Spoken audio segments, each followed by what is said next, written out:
Setelah berkeliling di Sunda Kecil, timbul keinginan untuk ke Sunda, Jawa Barat, sebuah tanah legenda. Hal ini saya ceritakan kepada Pak Aidar, dan ide ini langsung ditangkap oleh beliau.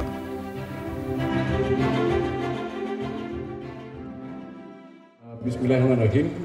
Puji syukur kami kita hari ini bisa mewujudkan era baru di dalam promosi pariwisata melalui media-media yang sifatnya tidak dilakukan oleh provinsi lain, dan kegiatan ini dengan adventure ini baru dilakukan oleh Provinsi Jawa Barat, Bu.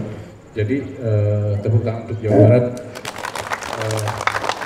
Saya berterima kasih sekali kepada Ibu Kadis, kepada Pak Aidar yang telah memberi kesempatan dan memberi kepercayaan kita untuk mempromosikan Jawa Barat melalui media TV, melalui jalur adventure. Allah menciptakan Jawa Barat ini ketika sedang tersenyum. Makanya apa yang tidak ada di Jawa Barat? Kita punya alam, kita juga punya kuliner, kita juga punya fashion, kita juga punya situs-situs bersejarah, segala kita punya. Termasuk kita memiliki penduduk yang ramah tamah, cantik, somea, hadekasema, ya baiklah pokoknya. Dengan adanya Pak Yok ini, kita akan memasarkan promosi Jawa Barat melalui adventure. Semoga dengan acara promosi dengan ala adventure ini betul-betul merupakan cara yang ampuh untuk mengenalkan Jawa Barat ke Wisnus ataupun Wisman. Sekian saja, mohon maaf apabila ada kekurangan. Assalamualaikum warahmatullahi wabarakatuh.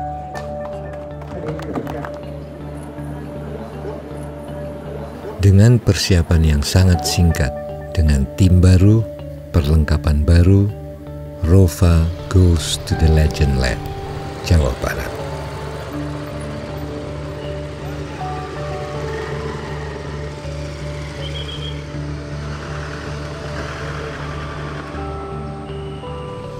Setelah pelepasan tim Rova dari Kantor Dinas Pariwisata dan Kebudayaan Provinsi Jawa Barat, tim dibagi menjadi dua. Tim pertama berjalan menuju Tangkuban Perahu, tim kedua menuju Lembang untuk mengunjungi Observatorium Bosca.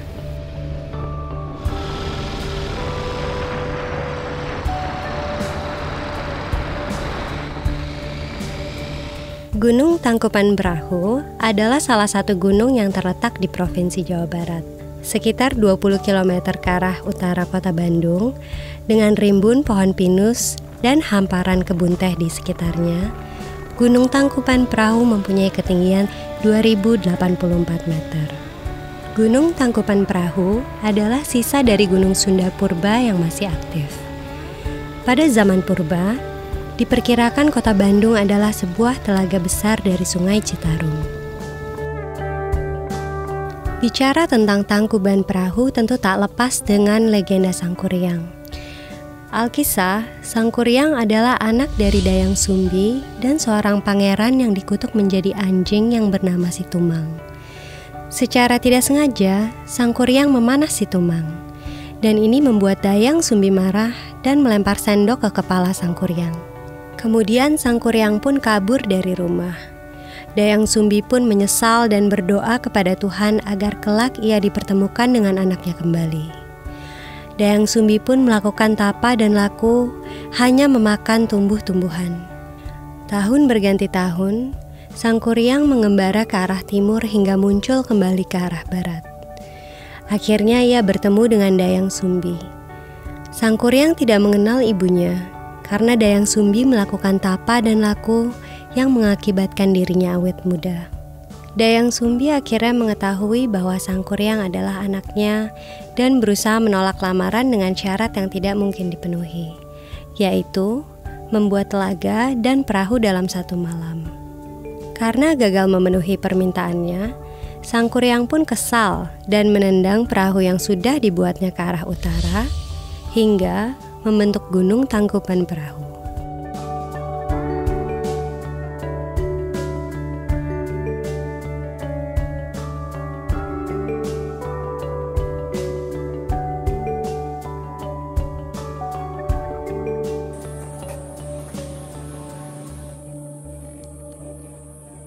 Selamat pagi kawan-kawan semua. 2 orang sudah ada di Tangkuban Perahu yang syuting pagi ini di Tangkuban Perahu. Pagi ini kita akan menuju ke Lembang di tempatnya Boscha Observatory. Teropong bintang Boscha ini adalah teropong bintang kedua di dunia. Ring of Fire Adventure, we are many, we are one, Indonesia.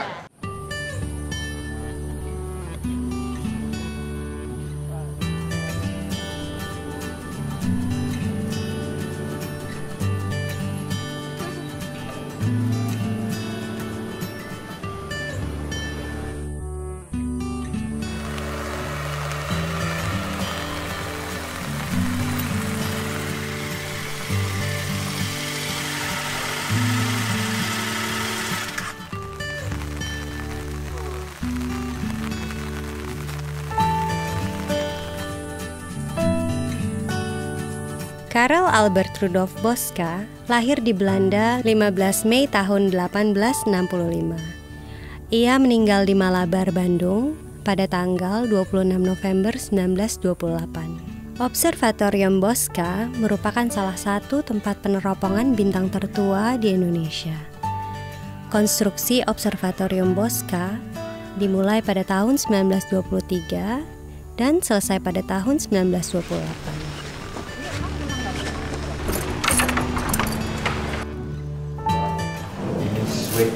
Tahun 1923.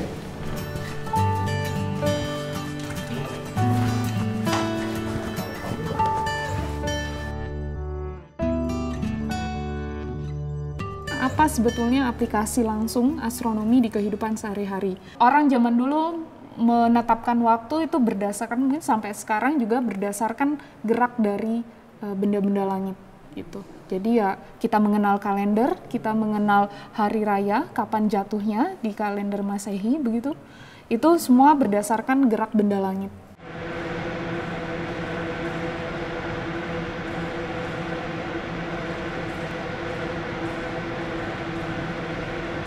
Ini namanya teleskop refraktor ganda Zeiss. Refraktor ganda Zeiss. Ini dibuat mulai dari 23 tuh. Ya, baru selesai dibuat tahun 1928. 28 berarti Boscha nggak sempat lihat waktu jadinya. Nah, ini didatangkan dari Jerman langsung dan dibuat oleh Zeiss. Ya. Tadinya belum digital, sekarang saya lihat sudah ada digitalnya. Orang zaman dulu memotret langit dengan menggunakan plat fotografi. Prosesnya lama dibandingkan kalau sekarang dengan kamera digital. Nanti kameranya akan terhubung ke layar komputer sehingga nanti apa yang dilihat oleh teleskop bisa kita lihat. Jadi langsung di monitor ya. Ya, nah ini remote remote zaman dulu. Remote kontrolnya masih tahun masih yang sama 28 ya, seperti ini kayak mainan Mel. Ya, jadi ini untuk mengkontrol, ada yang mengkontrol kubah untuk berputar, kemudian lantai dan teleskopnya bisa menggerakkan. Ya, karena sebetulnya kan sistem yang bergerak di teleskop ini secara keseluruhan beratnya 17 ton. 17 ton. Ya, 17 ton. Jadi kalau tidak ditaruh secara setimbang tentu tidak akan bisa ya. Gerakan. Counterbalance. Betul. Okay. Jadi teleskop ini punya kemungkinan untuk digerakkan 360 derajat seperti ini. Jadi untuk melihat seluruh mata angin dan bisa juga diturun naikkan, bisa lihat seluruh, basically bisa melihat sebuah kubah. Bintang itu bisa direkam secara digital dan kemudian dipelajari. Boscha Observatory ini dulu dikenal sebagai Boscha Sternwach yang didanain oleh Carl Boscha kan. Boscha juga merupakan orang yang dikenal sebagai bapak teknologi Indonesia yang pertama. Sementara Boscha-nya sendiri bukan seorang astronom, bukan hanya seorang pengusaha kaya yang mau menyumbangkan untuk ilmu pengetahuan di Indonesia. Iya. Ya, beliau dikenal sangat dermawan. Ini juga menjadi cerminan bahwa setiap orang bisa berkontribusi terhadap kemajuan ilmu pengetahuan. Tidak perlu harus pribumi. dan tidak harus selalu jadi pribumi, Ya, betul jadi Pak? untuk membangun sebuah bangsa tidak perlu harus pribumi. Semua bangsa bisa membangun, siapa saja juga bisa mendukung.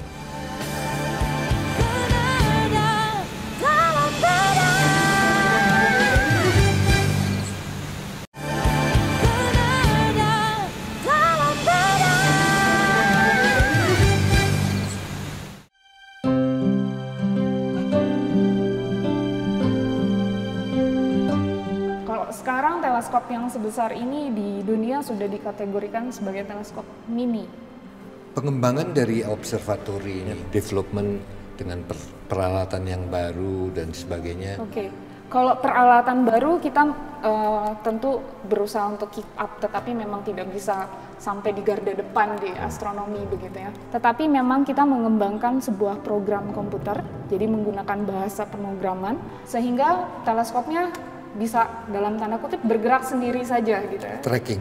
Tracking Jadi tracking terus setiap dalam semalaman, tetapi tidak harus ditunggui oleh orang.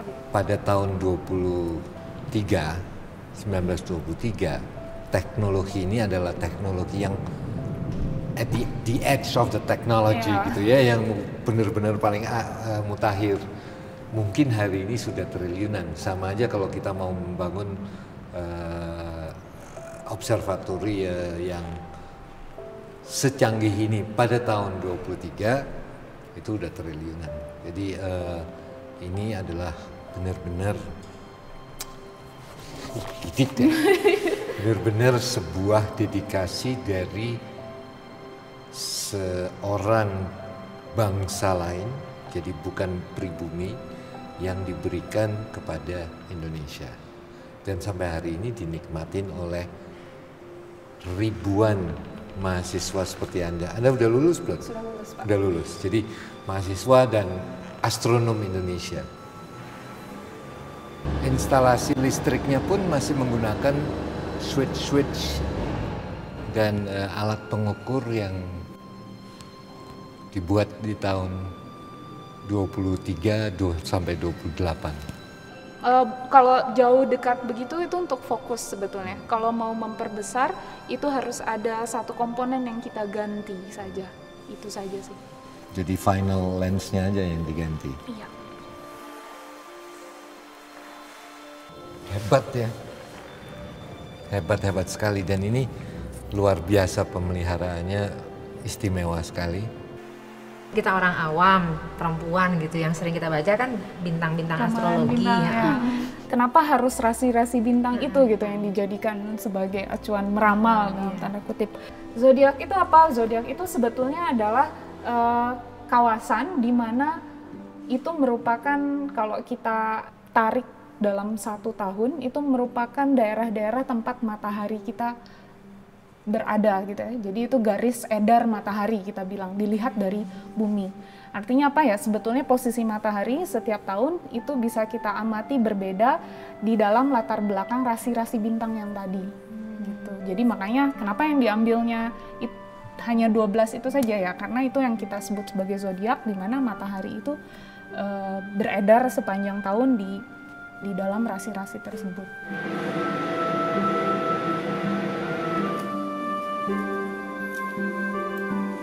Dingin dan lapar, di luar hujan, jadi kita nggak bisa terbang drone-nya, tapi bisa makan di pinggir sana.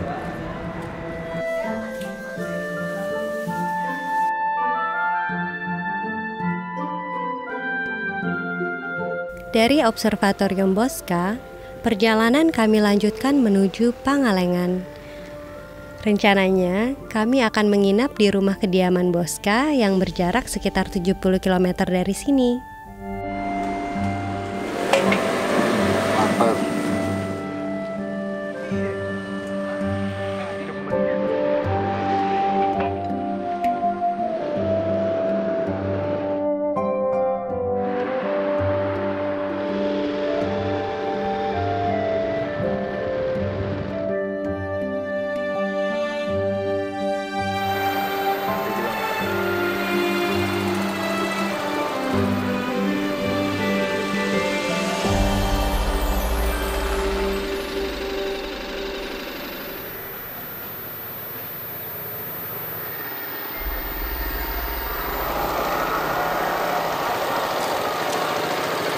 senang bisa kembali lagi ke rumah Boscha.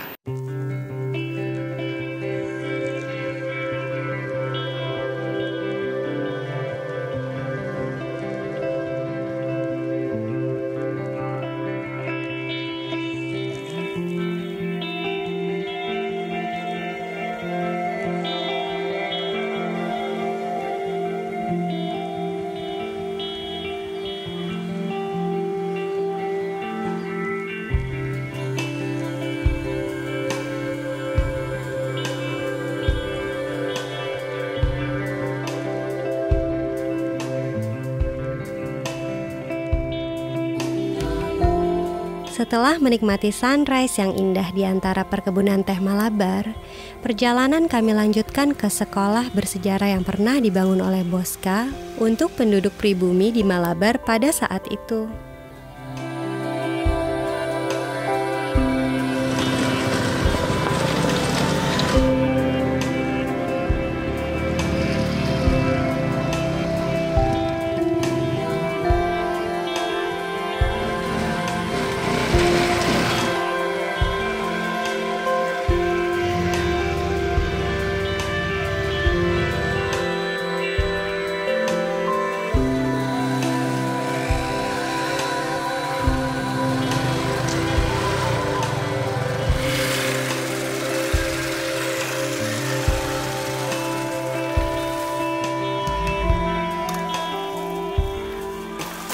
Ke sini.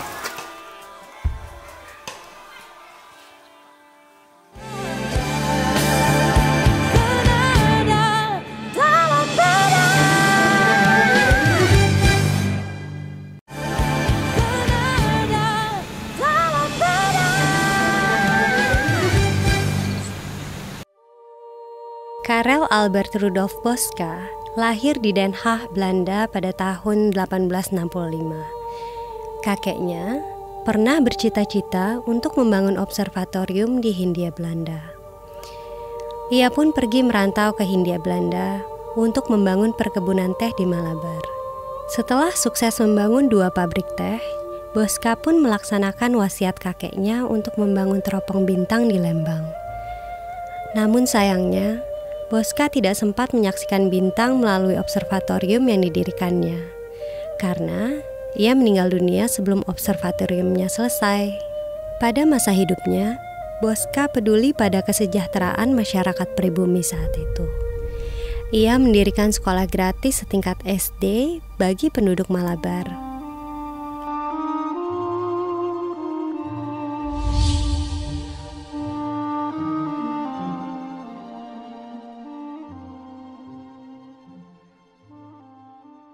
SD Negeri Malabar 4. Anak-anak bisa bersekolah, belajar tanpa dipungut biaya.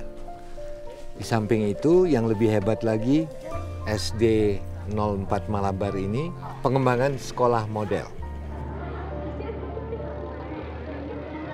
Selamat siang. Siang. Ini kelas berapa? Kelas 5. Besar-besar udah ya. Semuanya lahir di Malabar? Iya.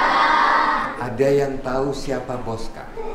Dulu di tahun 1920-an ada seorang pemuda Belanda yang datang dari negeri Belanda, dia ke Jawa Barat. Dan dia berusaha untuk membangun sebuah perkebunan teh. Dia tanamin bersama-sama masyarakat di daerah sini, ditanaminlah teh-teh. Akhirnya pemuda itu yang namanya Boscha menjadi kaya raya sekali. Nah, karena dia punya uang dan dia ingat akan jasanya para pekerja dan penduduk di sini, maka yang pertama kali dibangun adalah sebuah SD Boscha yang di sebelah itu. Lalu pabriknya dibuat yang paling modern sekali. Setelah pabriknya dibangun dan sebagainya, dia tambah kaya lagi. Salah satu yang paling menarik adalah, siapa yang tahu ada teropong bintang di Lembang? Betul. Ayo, tahu namanya apa? Posca. Ya, teropong bintang Posca. Kenapa dikasih nama peneropong bintang Posca? Siapa yang bisa jawab? Saya, Tuan Bosca, karena Tuan Bosca yang memberikannya kepada masyarakat Bandung. Bukan Tuan Bosca yang membuatnya, tapi Tuan Bosca yang memberikan dana untuk membangun teropong bintang itu,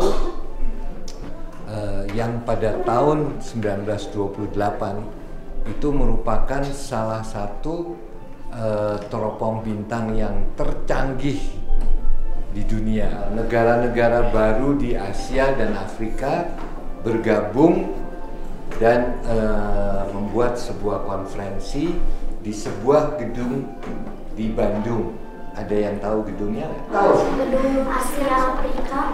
Yes, gedung Asia Afrika. Gedung itu juga merupakan salah satu yang dibuat oleh Tuan Bosca untuk kota Bandung. Jadi banyak sekali jasa-jasanya Tuan Bosca untuk masyarakat Jawa Barat. Untuk itu maka beliau diangkat sebagai warga terhormat dari kota Bandung. Siapa saja bisa berjasa untuk sebuah negara, bisa ikut berperan dalam membangun negaranya. Apakah anak petani, apakah anaknya yang kaya, apakah yang pinter, apakah yang nggak pinter, apakah orang yang beragama Hindu atau beragama Islam atau beragama Nasrani, semua orang bisa berbakti kepada bangsa dan negaranya. Siapa yang mau berbakti kepada bangsa dan negaranya? Wah, semua. Wah, gitu ya. Nanti kalau udah besar, kalau udah lulus, jangan lupa masih banyak orang Indonesia yang perlu bantuan kalian. Oke? Terima kasih banyak. Terima kasih.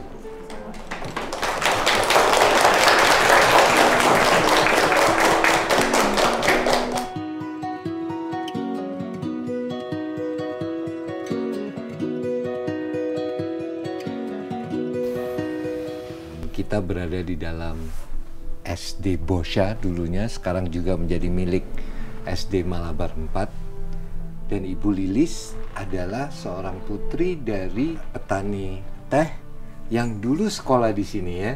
Ya.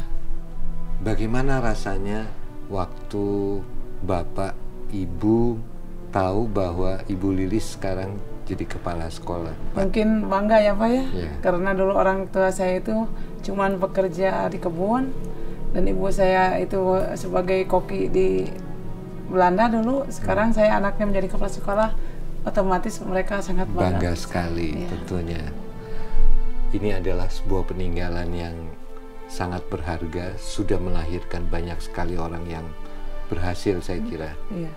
Banyak tamu-tamu yang datang atau keluarga Bosca yang masih tetap memelihara ini atau menyumbang ini. Waktu saya kesini, ketika itu aduh ini sekolah rusak, kasihan itu ya, yang perlu dilestarikan. Selang beberapa bulan kemudian ternyata ada cicit-cicit Bosca yang datang ke sini menyumbang untuk sekolah ini, untuk memperbaiki sekolah ini, dan hasilnya seperti ini. Mungkin dapat terlihat hasilnya sangat lumayan bagus lagi kembali. Ya. Itu berkat sumbangan dari cicit-cicit Bosca. Ini akan dipakai lagi? Kebetulan lusa saya akan mengadakan renovasi kelas 1-2, ada dana dari pemerintah. Mungkin untuk sementara saya pakai lagi kelas ini untuk digunakan KBM gitu. Untuk kelas 1, 2, 3. Bagus sekali. Jadi hidup sekali. Iya. Ini saya melihat masih ada bangku dari tahun 20-an ini. Iya, betul. Ini tempatnya tinta dan pen, pakai pena. Yang pakai sabak. Iya, pakai sabak, dan ini untuk tinta. Iya, betul. Sehingga ada celupan pakai pena, namanya pena, untuk menulis halus. Iya. Pada waktu saya masih kecil, bangku sekolah saya seperti ini. Yes. Bangkunya ibu juga seperti ini, sama. Betul. Ini foto dari anak-anak di dalam bis dengan judul Planten School Pangalengan, sekolah perkebunan di Pangalengan. Yang ini adalah sekolah-sekolah anak-anak Belanda, sinyo-sinyo sama noni-noni Belanda. Kalau ini adalah pengiriman teh yang pada zaman itu masih dikirim dengan kereta kuda. Ini ada Boska waktu masih muda bersama drum band yang ada di Pangalengan. Jadi para karyawan pabrik teh Malabar memiliki sebuah kelompok yang main drum band. Terima kasih banyak, kita sudah boleh jalan-jalan di sini. Moga-moga apa yang diwariskan oleh Boska ini bisa tetap bermanfaat, seperti juga dengan ITB dan sebagainya, tetap mencetak anak-anak muda untuk membangun bangsanya. Terima kasih Bu Lilis. Terima kasih. Sama-sama.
Besok lagi ya. Sudah.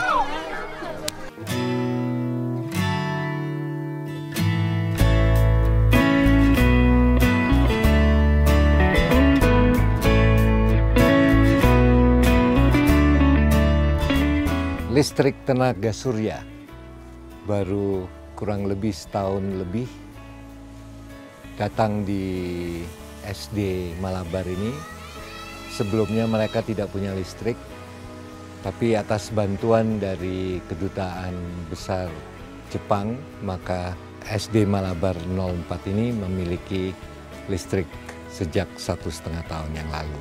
Hal ini terjadi karena masalah ini pernah ditulis oleh Kompas di surat kabarnya dan dibaca oleh Kedutaan Besar Jepang di Indonesia, kemudian menghasilkan listrik dan tangki air untuk kamar mandi anak-anak Malabar. Dari SD Negeri Malabar 04, destinasi kami berikutnya adalah Makam Boska, yang letaknya sekitar setengah jam dari tempat ini.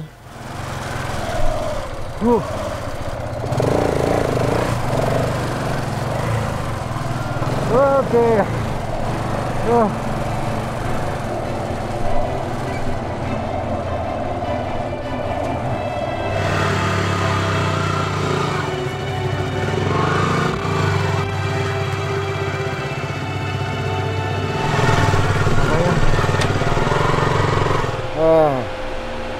Lumayan ya, lumpurnya cukup banyak, ini cukup dalam, belum dikempesin lagi.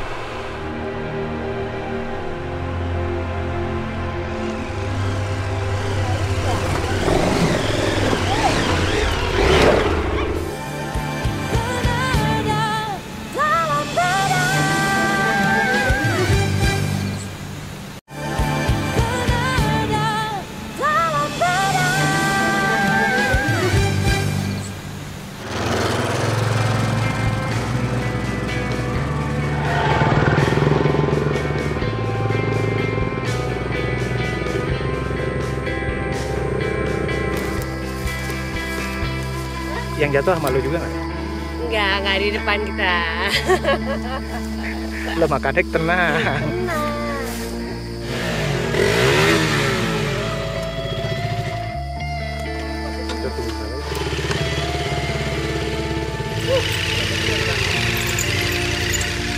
Biasa-biasanya satu grup, kebetulan hari ini ada 2 grup. Nah ini bagus ya. Seorang brilian yang memiliki dedikasi, integrasi, serta kepribadian yang kuat. Dikenal juga melalui sumbangsih serta peranannya atas karya-karyanya, antara lain Technische Hochschule, saat ini dikenal sebagai Institut Teknologi Bandung. Societat Concordia, saat ini dikenal sebagai Gedung Merdeka Bandung. Observatorium Bosca, dan beberapa karya-karya besar lainnya.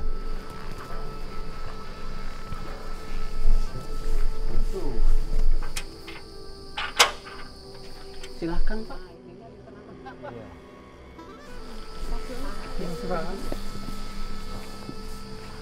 Nah, ini makamnya Pak.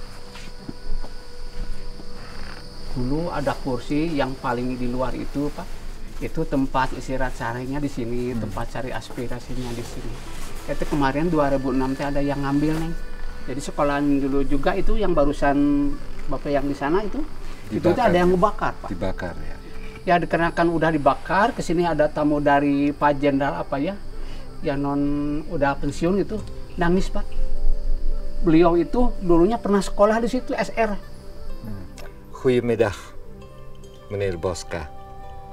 Als ik heb u beloofd dat ik zal hier terug te gaan om een film van u te maken. Saya mengatakan bahwa selamat siang Tuan Bosca. Seperti yang saya janjikan, saya akan kembali untuk membuat film di sini. Masih ingat saya? Masih ingat Pak. Orang luar biasa ini. Banyak orang yang bilang bahwa sering lihat Bosca, masih sering lihat minum teh, masih sering lihat naik kuda dan sebagainya.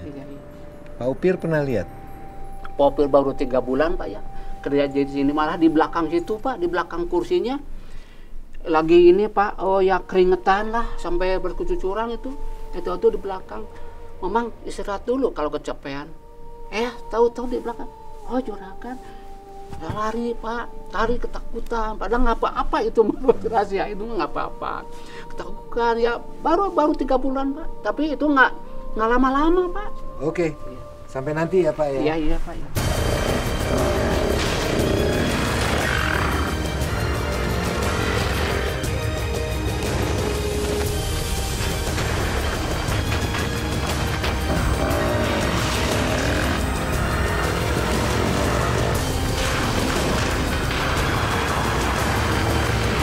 Itu menantang sekali tuh naik ke tempatnya Bosca minum kopi penuh kabut kayak gitu.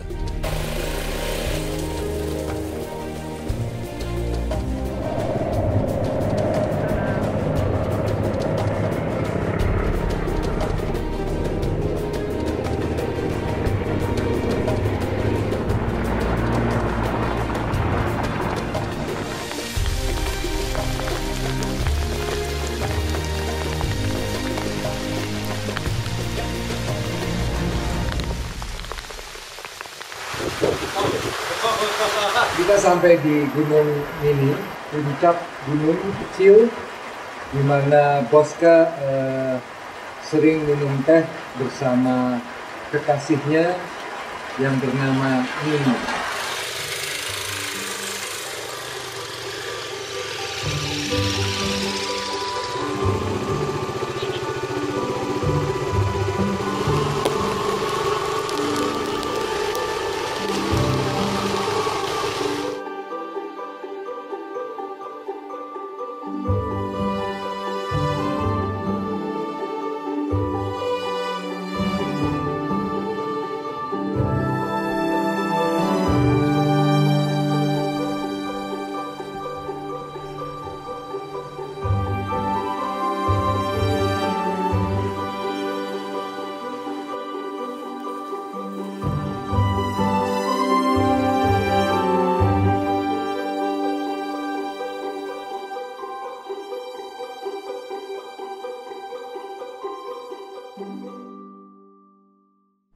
Papa kalau lihat barang-barang di sini itu Mas ingat zaman dulu, ingat zaman waktu masih kecil.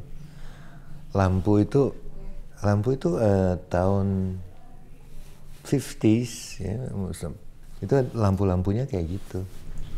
Tapi sebenarnya tahun sekarang ini kan ada style Victorian itu, ini keluar lagi lampu kayak gini. Mejanya, kursinya ini pada waktu Papa masih umur 6-7 tahun tuh, ya itu bentuknya seperti itu. Seating arrangementnya ini sangat family setup gitu. Cuman yang aku mikir kan Pak Bosca itu dia sebenarnya sendiri ya di rumah ini, tapi dia bikin arrangement seperti ini kayaknya dulu dia sering kedatangan tamu atau mungkin ya rekan-rekannya pada datang ke sini dan kumpul di sini. Rasanya demikian, kayak misalnya di sejarah itu ada rapat Nederlandse Indische Sterwacht, itu terjadi di Malabar sini. Terus ini loh yang paling lucu yang kamu bilang, Cah, jendela-jendela ini. Iya. Kalau nggak salah itu Art Deco ya. Gitu ya, Pak? Jadi Bosca itu lahirnya tanggal 15 Mei 1865. Berarti Taurus ya. Keras kepala, hard worker. Tergantung CEO-nya.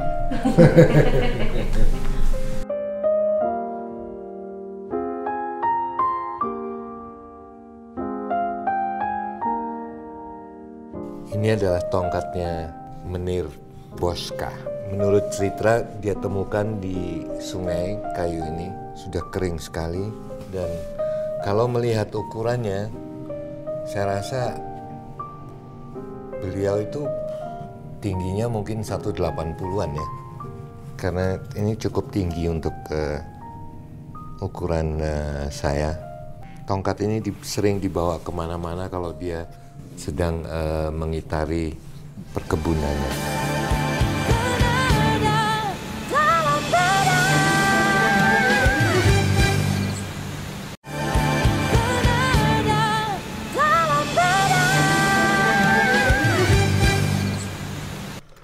Kuncinya tadi.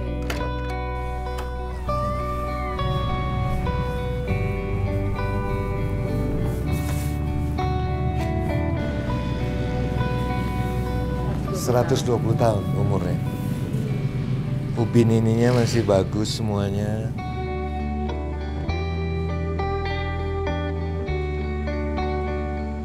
Hebat ya, Bosca ini ya. Sebetulnya semua orang itu bisa kontribusi, nggak perlu satu suku atau satu agama atau apa, semua orang bisa. Dan pada zaman itu Bosca sebagai individu melakukan hal ini itu dengan lapang hati gitu ya. Kekayaan kita banyak diambil oleh Belanda itu adalah bukan sebuah individu, tapi sebuah korporasi, VOC. Tapi kalau dengan cerita kemarin ngobrol dengan guru-guru, kemudian ada beberapa penduduk juga, itu nggak ada satupun cerita yang menceritakan, bukan kejelekan ya, tapi kekurangannya Bosca. Semuanya cerita hal yang baik, positif, orang ini aja, bukan orang Indonesia, tapi sampai bisa memberikan cerita yang sangat bagus terhadap masyarakat sekitar, dan itu sampai sudah berjalan sampai dengan hari ini kan. Berarti dari dia meninggal ceritanya berkumandang dan ceritanya semuanya bagus.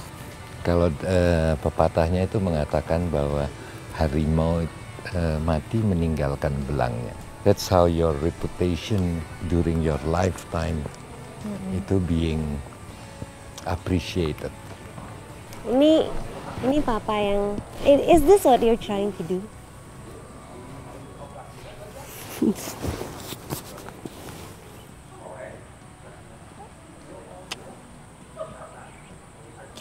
Ya mungkin ini kali ya, ntar kalau udah Papa udah nggak ada, ya kan masih ada yang bisa dikenang dari semua film-film yang Papa bikin ini.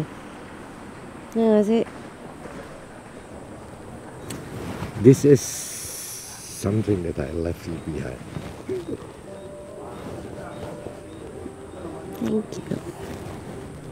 For all my children.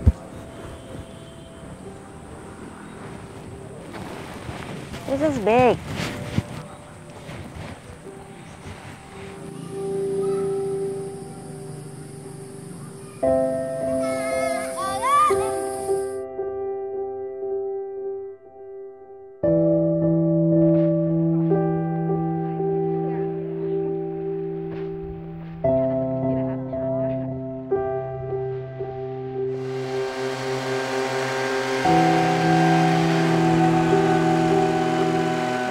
Diekspor kemana?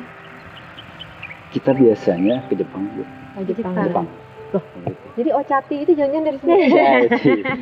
Bisa jadi, Bu. Bisa jadi ya. Bisa jadi.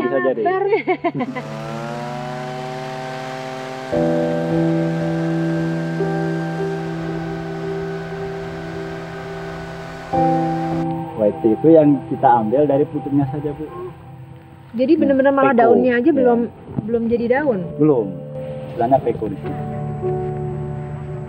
Perkebunan teh Malabar kini dikelola oleh PT PN 8. Kebun teh ini ternyata banyak mengekspor teh dengan kualitas terbaiknya ke Jepang dan negara-negara lainnya.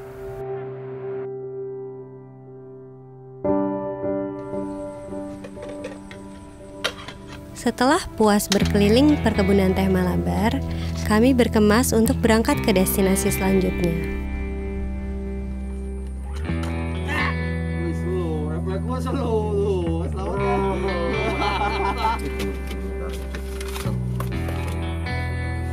Mari kita berdoa sesuai dengan kepercayaan masing-masing. Semoga perjalanan kita sampai di Jatiluhur dan perjalanan kita hari ini selama perjalanan tidak ada gangguan. Berdoa dipersilakan. Ring of Fire. We are many, we are one Indonesia.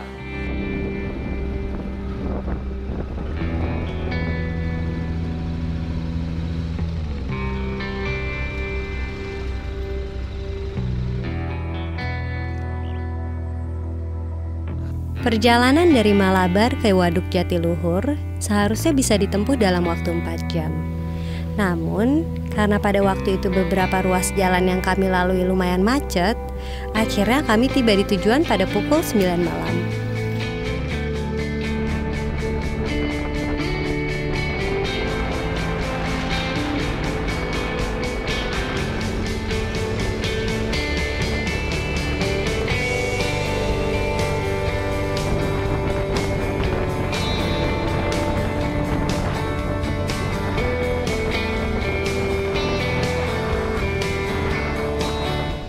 Sekarang Papa dan tim sedang dalam perjalanan menuju Waduk Jatiluhur. Sedangkan aku di Jakarta karena masih harus menjalankan tugas kuliah. Dan kebetulan semester ini tugasnya tuh banyak banget sampai aku tidak bisa ikut perjalanan menuju ke Jawa Barat. Tapi padahal aku kangen banget naik motor, kangen merasakan hembusan angin, melihat pemandangan yang indah, dan kangen off-road. Sebenarnya kangen jatuh dari motor juga sih saat off-road. Apalagi ya, kangen melihat tempat-tempat yang memiliki cerita yang luar biasa dan sangat menarik, mendengarkan tentang sejarah negara ini. Tapi I hope Papa dan tim tetap menjalankan perjalanan dengan lancar, tetap melanjutkan adventure yang pasti seru banget.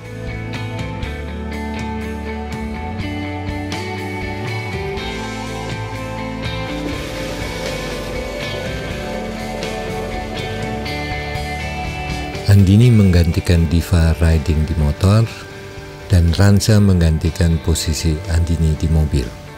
Kami semua merasa kehilangan Diva yang tidak bisa ikut kali ini karena harus fokus di kuliahnya.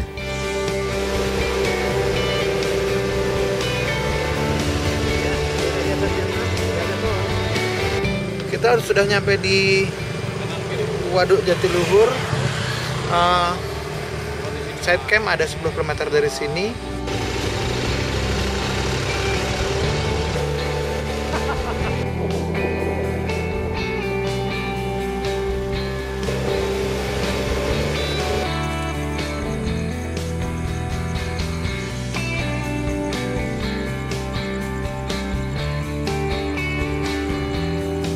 Setibanya kami di Waduk Jatiluhur, kami pun bersegera menyalakan genset dan membangun tenda. Aku tak sabar untuk menyaksikan matahari terbit yang indah di keesokan harinya.